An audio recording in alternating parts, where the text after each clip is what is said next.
What's the number one thing that any company, any business, any podcast needs to have to be successful? You got to produce something of value. That and just consistency. Staying power. Perseverance is an incredible, trait. And it's not perseverance as, you should just be heads down, continue to do the same thing day in and day out, because eventually you will persevere and you will win.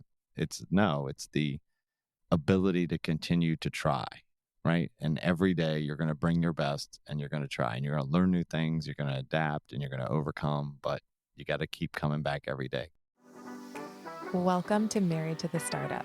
I'm Alicia McKenzie, a wellness entrepreneur and digital creator. Alongside me is my amazing husband, George, the CEO who's always ready for a new challenge. We've been navigating marriage and running startups for over a decade, and we're here to share the real, unfiltered journey with you. Join us for insights and candid conversations about integrating love, family, and entrepreneurship. This is Married to the Startup, where every day is a new adventure. Welcome back to episode number 30 of Married to the Startup. Wow. Married to the Startup's getting old. Right? We're 30. Jeez, 30 episodes. I feel like we deserve a pat on the back. Talk about consistency. Go us. Yeah, sure. Babe.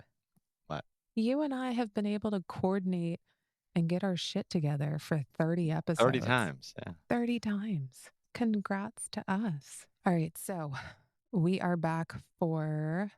Episode 30. You're the host. Am I Alicia the host? McKenzie. I'm the host, Alicia McKenzie.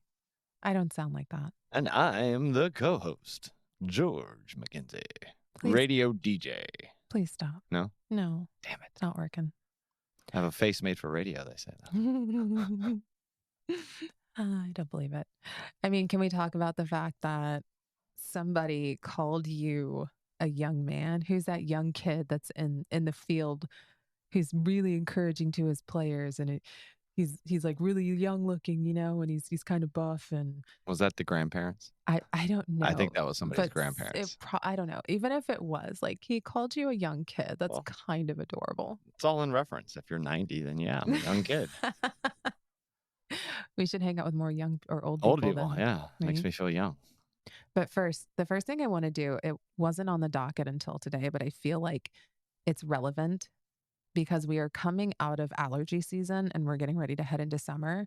But last year, our sons, specifically one of them, had the worst seasonal allergies that he's ever had, to the point where he needed to go on an inhaler and actually wear a face covering while he was in the field, or else he would get this horrible, hacky, allergic cough, and he had like really bad post-nasal drip, and the poor boy was just miserable. He couldn't sleep at night because he was coughing constantly. And once we got out of this allergy season last year, I went on a full rampage in our household, and I got rid of all of the allergens. I changed our laundry detergent. I changed our cleaning supplies. I went and bought air doctors and put air doctors in their rooms. We started using like wool dryer balls, and we made so many different changes. I got rid of all the plastic. Everything in our house is now glass. I switched to wooden utensils. We switched all of our cookware. Like, I went on a full blown, we're changing all of this shit to see if we can help his allergies. And can I just say that the difference between last year and this year is astounding. Yeah, I think, and not just allergies, but the cold and flu season. Like, we were fairly healthy. And I think you forgot the snake plants, right? Isn't that the other thing? Oh, yeah. I went and I bought a bunch of different greenery that helps rid the air naturally of toxins. So yeah, I went and bought a bunch of different snake plants, and I planted them throughout, like I put them in different areas of the house, mainly just the high traffic areas. And it's been such a change. And when I was speaking to our nurse practitioner about it, the woman I go to for all of my blood work and stuff, I was contemplating whether or not it was a placebo effect. But she full blown assured me, she said that it is not a placebo effect. Everything you did that you researched worked, and it did what it was supposed to do. Yeah, I think we definitely have a defense in depth. So we have the plants, the air doctors switched out all the known toxins and carcinogens that are in the things that we use day in, day out, the microplastics. Got rid of all that.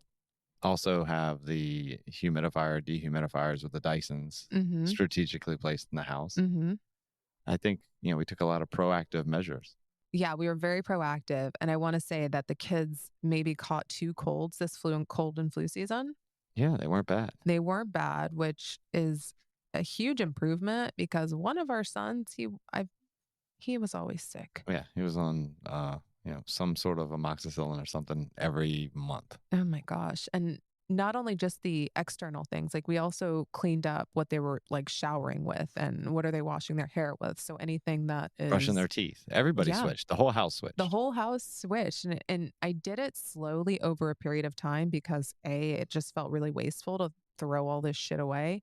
But B, I just think micro changes are better than full sweeping, overwhelming for 8 people in a household changes. So I just started in one area of the house and then started with the cleaning products and then started with the bath products. And it was just very intentional, but a conscious switch. And it definitely worked. So if you are struggling or you have kids that are struggling with allergies, really take a close look at your products. Not to sound like doomsday, but how many products do we use daily? I think there was a number. It was like 30, a minimum of 30 different products on your body. And I don't use that many. I bet you if I were to count your products. Maybe. Well, I guess the shampoo that's in, the detergent that's in your clothes, the detergent you use to clean your plates. Yeah. Yeah. And then the stuff you prepare your food with, Mm-hmm. what you drink out of. Yeah. Brush your teeth with. Yeah. Put deodorant on. Yeah. You probably use a lot. I'm going to go and I'm going to count your skincare routine. Yeah. No, but it definitely made a big difference. I really thought it was in my head, but now that we are out of cold and flu season and heading into summer, I can strongly say that everything we did helped. And take a look at your products if you're struggling with allergies. All right, soapbox done. Moving on. Where do you want to go, babe? I think we can talk. Like I had this conversation. I think when I was on my last work trip. Mm-hmm. So it was interesting at dinners, like just talking about our dinner the other night. Like we had all of the kids at the house. We were all having dinner and we decided to start a discussion. I don't remember how we got started on it, but it was really around the birth rate concerns in the United States. And How that you did we need, get I on don't that remember how we got conversation? on it, but the fact that you need 2.1, at least 2.1 births for every female on the planet to maintain current population, not even to grow it, just to maintain it. And the fact that the United States is far below that, like kind of on par with where I think Japan or Korea was years ago. Was it Japan? There was a study that came out. The numbers came out and said, hey, we're on this similar trajectory.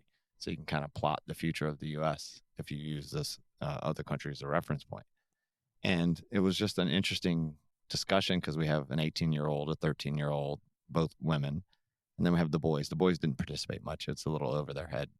But you have 3 generations. So you have your mother, their grandmother, you, me, and the 2 girls. And then it was really around, why do we think population growth is slowing? Why are we having less babies? And it was interesting to hear their take and then for us to kind of give them more information and see how their answers either changed or didn't change. And then really start to get to the thought-provoking stuff of, okay, we all agree that this is true. How do you incentivize this behavior? And I thought that was a very interesting conversation. Yeah.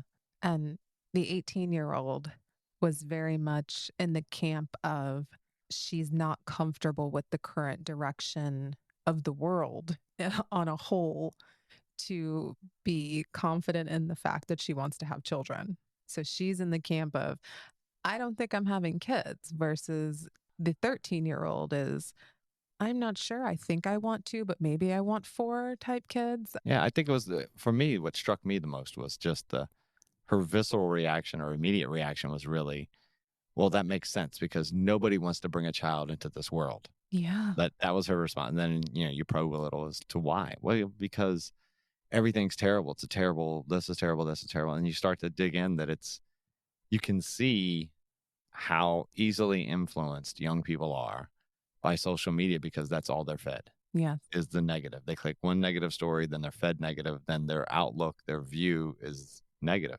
Mm-hmm. which is quite interesting. I don't know how you combat it, but I think the discussion that we had, I thought was good, because we went through that piece a bit of why is it bad, and give me examples of why you think it's bad, and it's soundbite after soundbite, or some TikTok thing that you harped on, and now your view of everything is based on that. Mm-hmm.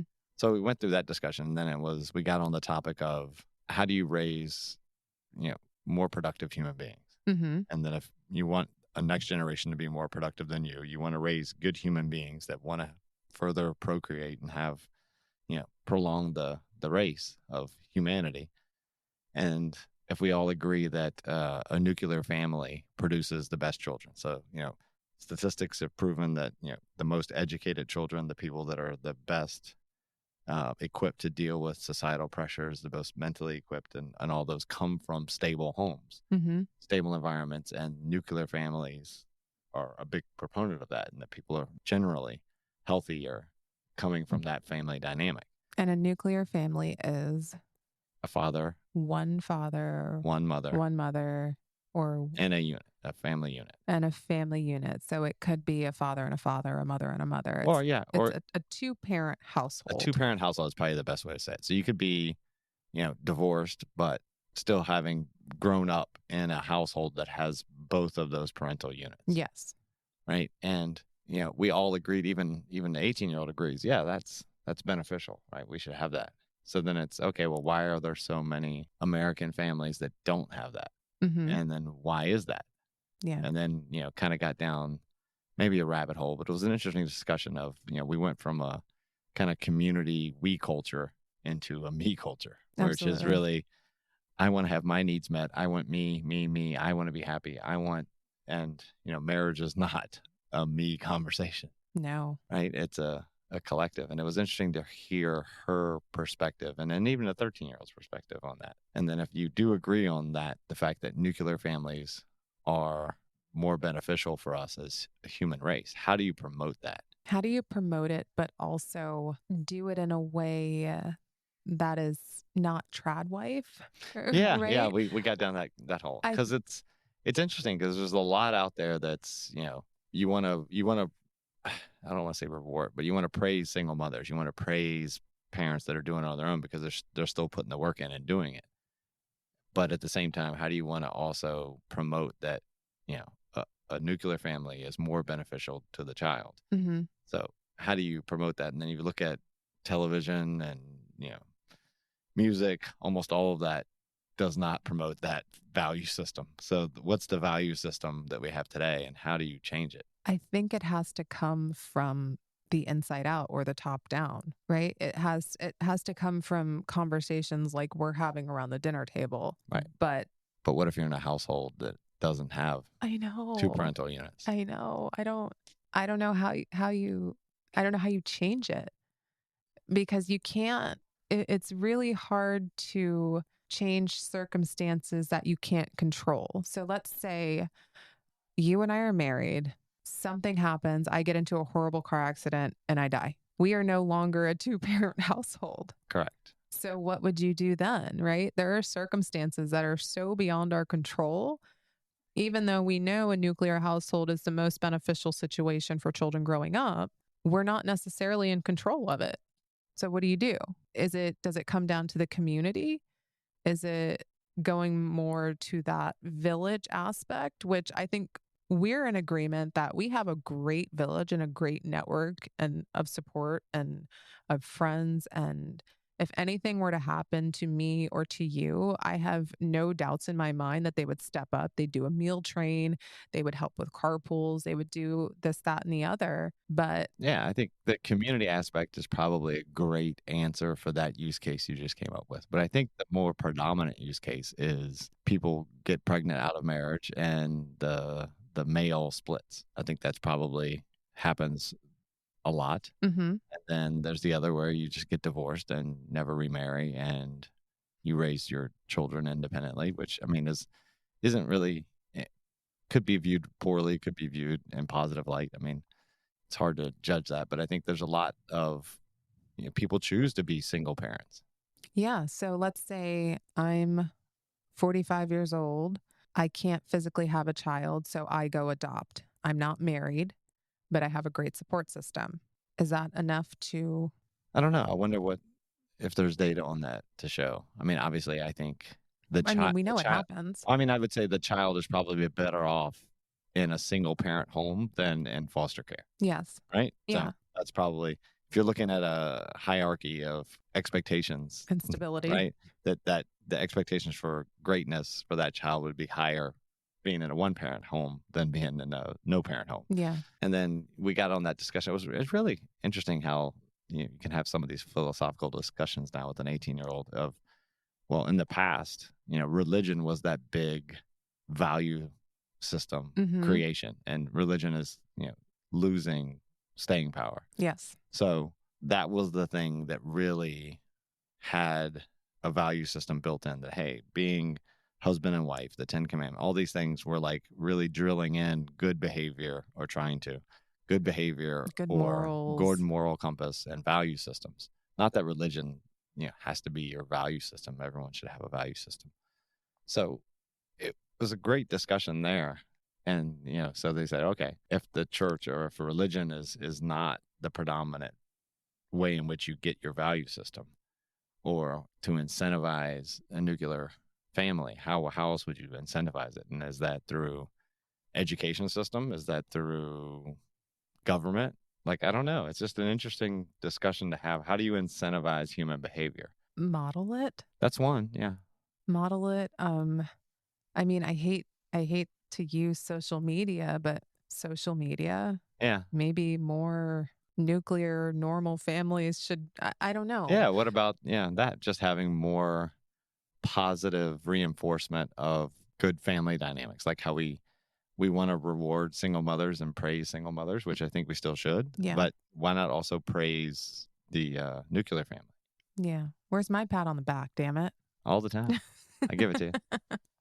Yeah. It's No, like back then in the 1950s, it was, Leave It to Beaver. It was the all-American household. It's the Brady Bunch. It's all these typical nuclear families were represented on television. Yeah. What happened to all those shows? Now we've got like Criminal Minds and yes, frickin' Suits. Like, where are all the wholesome? Maybe they're still on. Maybe we should like turn on Nickelodeon or some of those older. They're on the Hallmark Network, probably. No, those are a lot of like, I'm gonna stalk you because I love you so much. Right? That's what you'll find on the Hallmark channel. It's a story of my life. Could write a Hallmark movie. Don't get me started. Yeah, so that was definitely an interesting dinner time conversation that we didn't have an answer to, because it's so nuanced and it's just a very sensitive subject, right? At the same time, you want to promote nuclear families, but you also want to be supportive of those that choice was made for them, right? So I don't know what the answer is to, but yeah, and it's just thinking more broadly, like the value systems of humanity, of people. Yeah, it's very much a me culture right now. Yeah, I feel like it's shifting more so in the next generations, because it's all about, how do I get more likes? How do I get more clicks? How do I get more fame? Rich and anonymous, people. Rich and anonymous. That's the way to go. It's once you start going for the fame, that social capital, it's so expensive and it's just not worth it. Well said. But I think that's hard to convince these generations, the next generation, because they see these people and look up to them. That's their hero. I wonder why, though. Content creator. Yeah, I don't know, because they're inundated with it, and I, I'm sure there's a lot of studies on this, that dopamine release. They're addicted to the 15 to 30 second entertainment, and then they know that within the next click, there's another chance of another jackpot. It's like why gambling is so addictive in slot machines. It's that next pull, the next pull, the next pull, the next pull. It's the same thing that happens in YouTube or TikTok. It's that next video could be great. The next video could be great. Oh, the next video could. And you just constant. Get new stuff. How do you raise kids in an environment like this? We have a 13-year-old. We gave her her iPad back, and then she turned into an asshole. And then we took it away for a couple of days, and I was like, "Are you done?" And she looked at me. She's like, "Yes." And Yeah. then we gave it back to her, right? But it's just, and she's not even on social media. It's just like the videos that are sent in group chats that take you to Safari, which Yeah. allows you to watch a one video, but then Or a YouTube video via yeah. Safari. Or it's just the texting nonstop. I mean, I'm sure I was the same way when we were kids. We were just on the phone, like in your room on the phone for hours. Oh, But, I think trying to set some expectations, like, when I talked to her was really, hey, you need at least 30 minutes down here with your brothers and your sister, either before dinner or after dinner. 30 minutes, no iPad. You're down here being a participant, active participant in the family. Because, and her response is, oh, the boys just annoy me. And I'm like, yeah, because you see them for 5 minutes. They get 5 minutes of your time and they love you and they want to hang out with you. So for those 5 minutes, the way they can get your attention is to annoy you because they're guaranteed to get your attention and get your response. So they're going to use those 5 minutes to annoy you because they'll get the attention they want. Yeah. And if you were here all the time and you guys just had regular conversations or did a game together or watched TV together or did something together, they probably wouldn't annoy you so much because they would have your attention in a normal way. It's the same way kids annoy their parents because they want their attention. Hey, mom. Hey, mom. Hey, mom, look at this. Hey, mom, look at this. Hey, mom, look at this, right? It's all, they just want attention. Yeah, I know. It's just, it's definitely a learning experience, especially as we know more about social media and about what it's doing to your brain and about the loneliness factor that kids are feeling. It's not good. And it's also that elitism aspect to it, right? The creators of these apps don't let their children use these apps. Yeah, it's that, we talked about it a couple of podcasts ago. I can't remember. Luxury beliefs. Luxury beliefs. Yeah, that luxury belief system where you say it's great to have social media. It's great to have all these things that give access and they inform you and you can get educated via these and you can learn more and it's great and everyone should do it, but I'm not giving it to my kids. Yeah. Right? Like it's the belief system is, oh, yay, everyone should do it, but then internally you don't do it. So then people that espouse to be like you or look up to you, they say, oh, they're saying all these great things about social media. My kids should be on social media. Yeah. All in all, that those guys are espousing that behavior, but then they're not actually doing it because they know it's not good. Yeah. All right. Moving on. One of the phrases that comes out of my mouth very often is, there's so many. I listen to a podcast. Oh, yes. That's whenever you're about to say, something. No. And I listen to a podcast. I was listening to a podcast yesterday. Here's the thing, though. Do you realize how many podcasts are just like appearing left and right? I feel like everybody has a podcast. Of course. Everybody has a podcast. If we have one, everyone has one. Everybody has an idea. And one thing I was considering is when you have this idea or when you have a new business that pops into your little brain, how do you differentiate yourself, right? Like looking at this podcast, what differentiates us from the rest of them? Well, for me, I guess I didn't do a full business case on this. I know. It was more just entertainment for me. It was like, hey, I'm unemployed. I need to do something. I need to do something to get the words out. And how's that working for you? It's going good. I enjoy spending time with my wife. Oh. So this is a mechanism in which to do that. I'm all about it. So, I don't know how many husband and wife podcasts are there. I don't think there's a that ton. Talk about business and, family. So I think that's, in my mind, that would be a differentiator. Is that it's you and I, a half black, half Hispanic woman, Mexican woman, talking with a white guy, both of who have 5 kids and have multiple businesses and have done the private equity game, have done multiple exits, who run real estate, also participate in social media, and have done tech. And I think it's a lot of those things make us unique. I think we are a pretty unique package. But what's the number one thing that any company, any business, any podcast needs to have to be successful? You got to produce something of value. That and just consistency. Yeah. It is staying power. It's staying power. Like it's just having the plan to, no matter what. And I actually saw something today online and it said that, let me see if I can pull it up.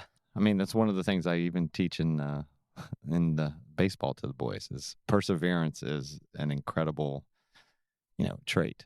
And it's not perseverance as, you should just be heads down, continue to do the same thing day in and day out, because eventually you will persevere and you will win.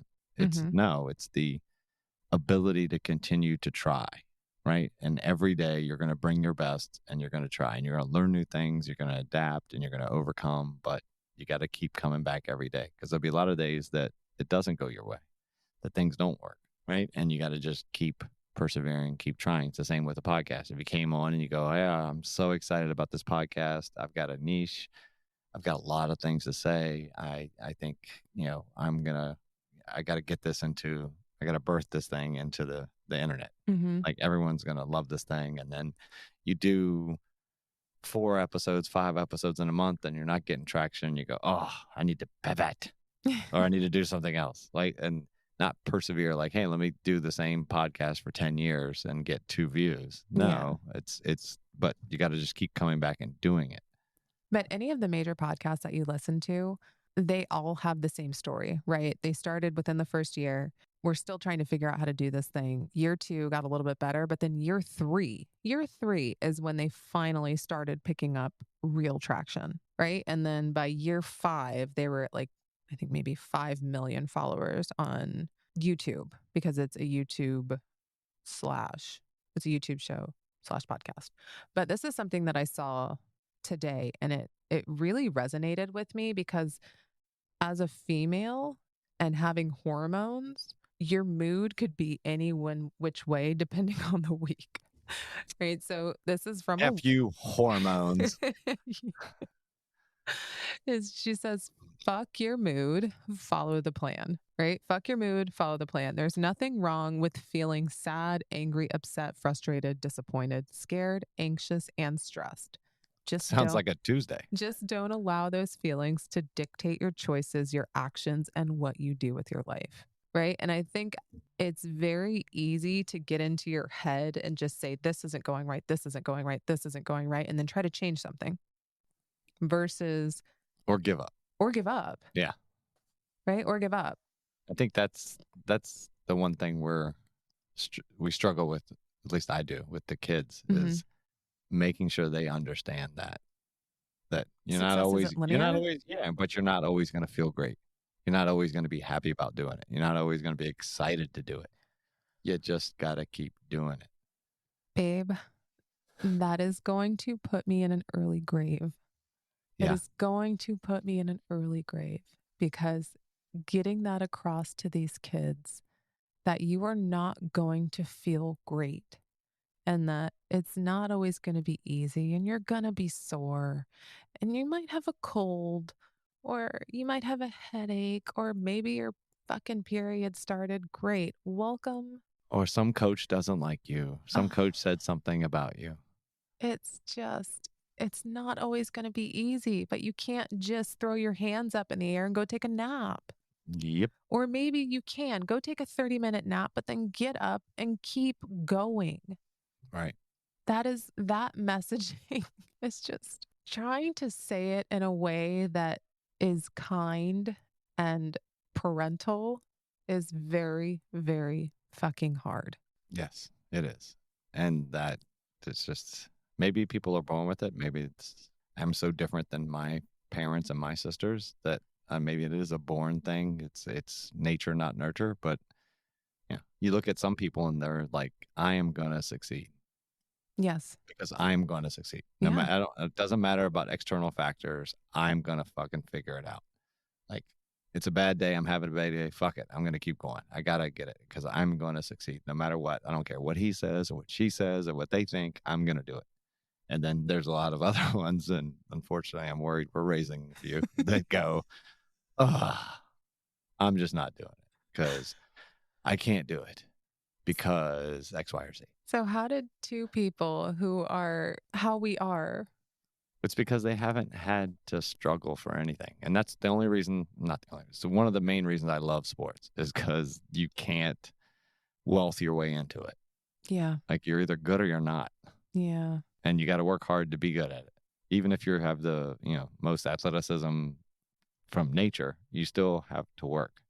Yeah. And if you don't work it, you're not going to succeed. And the cream rises to the top, right? The cream rises to the top. So if you're a great athlete, you maybe only have to try like 80%. If you're a mediocre athlete, you're going to have to try the full 100. But you could rise as high as that 80% athlete. But I will say that this past weekend in Utah for nationals, these girls, this was a very trying weekend. They were down 2 players, which means they didn't get a break. They were playing with a team that they don't normally play with because some of their 18s didn't go, so they pulled up 17s. One of the girls had a diabetic episode on the court. One of the girls took an elbow to the nose in the middle of a play. They had a really, really, really late night the first night because of travel delays. So they pushed the start back, I think, by an hour and a half. So all of the courts ran late. They were basically playing till midnight and then had to get up the next day and then play again and then get up the next day even earlier and play again. So it was just a really, really tough weekend, but they did so freaking well. So when we say that sports is the way to create the friction, I fully believe it because Yeah. they My only issue is like that was amazing. But yeah. then that same person will come home Oh, and go, I'm tired. I'm not going to school. babe, I'm Right? telling So you're you. like, I know. that's not the lesson you should be learning. I know it's not the lesson. It's not the lesson. Like The lesson is you can still perform when you're tired. Like yeah. you still got to do it. Yeah. You put one foot in front of the other and move. Nope, I'm tired. I'm skipping it. Yeah. So we got that part. I got the sniffles. I can't go in. It's allergies. Oh, my allergies. We got 50% of the equation right. I don't know how we fix that other 50%. I know. I wished maybe some listener can tell us. Right? I wish. Are there any parenting geniuses, experts out there? I don't know. How do you raise warriors? Yeah. How do you in a field of dandelions? I just don't know. And my original question was more about business. Sorry. I don't know how we got on. But it's the podcasting and it's the perseverance and it's continuing to stick to your strategy. And your strategy's got to have a wide berth, but a lot of people pivot too early or they give up because things got hard. Yeah. So I tried something else. And I think what we were saying, the article, podcasters take 3 years to catch on. Yeah. On average. Yeah. I think it's similar for most businesses, right? There's a few that have flashes in the pan and boom, they hit it right out of the gate. But a lot fail in the first year. And then the ones that do make it, it takes several years to build up the base. And then once you get the ball rolling downhill, you get it rolling. Yeah. And it actually turns out that there was a woman that we were with this weekend and they were in business for 25 years before they sold, right? 25 years. That's like a quarter of your life. Or 3/4, or that's like half. That's over 30% of my life. Yeah, that's a long ass time, right? How old was your first company when you sold it? It was what, 10? No, 7? 7. 7? Yeah, but that's a long time. It was, and you didn't necessarily have to sell. You were courting a bunch of different people. Yeah, we weren't even trying to sell. No, it just happened. Yeah. So I think, I don't know, as with anything. Yeah, it's that, but 3-year plan. Yeah, 3 to 5 year plan, and you got to have a strategy and you got to execute on it and have your lead and lag indicators and monitor and but it's also really, really hone in on what makes you unique, right? I find that I'm constantly asking myself that question with this most recent startup. I'm like, what makes us unique? Yeah, the 4 of us. What's the uniqueness, and it's what's your value proposition, which should correlate to, your position in the market. Like, what value do we add? And then why are we better at it than everybody else? Because I'm amazing. Because is not an answer. Have you met me? I have. That's why I'm better than everybody else. Okay. Got it. No, but that is honestly a question that every business move that I've made for this last company, it's why are we different? Right? There are several companies out there that do similar things. What makes us different? How do you measure that? Yeah. How do I measure it? Analyze my business, babe. Let's analyze it on air. No, thank you. Come on. I think you need to do the OPSP. Be helpful. I am helpful. No. I give Pretend you don't know me. I'm not a strategic consultant. You I'm not going to come in and do a strategy session. Pretend you don't know me. and strategize my I'll business. just hit on you all day. You're not being helpful. Very helpful. You're not. I am. Help a girl out. I think you guys need to sit down and brainstorm together. If the four of you sat down and did the OPSP and took your time to like really think about it and do it, I guarantee you would leave either with a lot of questions or really thoughtful discussions on what it is you're actually doing. Interesting. And I've done it in every company I've been a part of. And have you? I think, yeah. And have I you think done it by yourself or have you done it as a group? Twice as a group and this last time by myself. Because I'm the one, I got to lay out the strategy first. So I'm trying to figure out, okay, what is it that I want to do? And then how would I measure success in this strategy? And then I'll discuss it with the other leaders. I just don't have a lot of leaders in where I'm trying to go now, I think. Yeah. So, but in previous companies, yeah, we did offsites where we sat down and we went through it and tried to get feedback. And it's, because you don't know everything. You don't know what you don't know. And when you talk about it with other people and you start to, as long as everyone understands the definitions and what you're trying to put down to paper, so you don't get sophomoric answers or you don't get things that are like so out of left field. Like, what's your vision statement? What's the brand promise of the company? Yeah. Oh, it's to empower women across the world. Like, okay, what the fuck does that mean? Right? No, it's got to be something that you can actually execute. Right? So, I think you guys should do it at some point. And you can break it up into multiple days, multiple sessions, and just say, hey, the first thing we're going to focus on, what are our core values? What is our brand, vision, and mission statement? And then how do we measure? What are the KPIs that we measure ourselves against? What is it? It's like, how do you measure success? And it can't be just revenue, because chasing revenue is not, it is a metric, but it can't be the metric. So how do you know? Is it net promoter score? So like the people that come to your events recommend you to other people, and then you get that as part of your feedback, and you have an NPR of 110, 120, whatever it is, or NPS, sorry. And then do you have repeat clients, and you can track that as NRR? So you can say, okay, I want an NRR of over 100%, which means people come and then they refer other people. So I'll count the referral as an addition to the 100. So if I have 10 people come to the first event and all 10 come back and they bring 2 friends, right? So now I have 12. How do you capture that data? You have lists, right, of who came. And then if you should track it as part of your on the ticket purchase of how did you find out about us? Was it Instagram? Was it referral? Was it website search? Was it word of mouth? I have that on my demographics card. Yeah. So then pulling that data and say, okay, how many people were referred by somebody who had come before? And then you can start to create kind of this, revenue. Maybe it's not revenue retention, net or repeat client, net client retention or net. I don't know. You can figure it out. Yeah. Those, I'm just spitballing, but those could be measures of success because we're having repeat, which means we're adding value, we're creating value. So if that number continues to grow and is over 100, that means that we are providing value because they're recommending us to other people. Yeah. And if it drops, why is it dropping? Absolutely. So that's probably a good KPI for the company. That is a good KPI. I'm going to steal that. Thanks. You're welcome.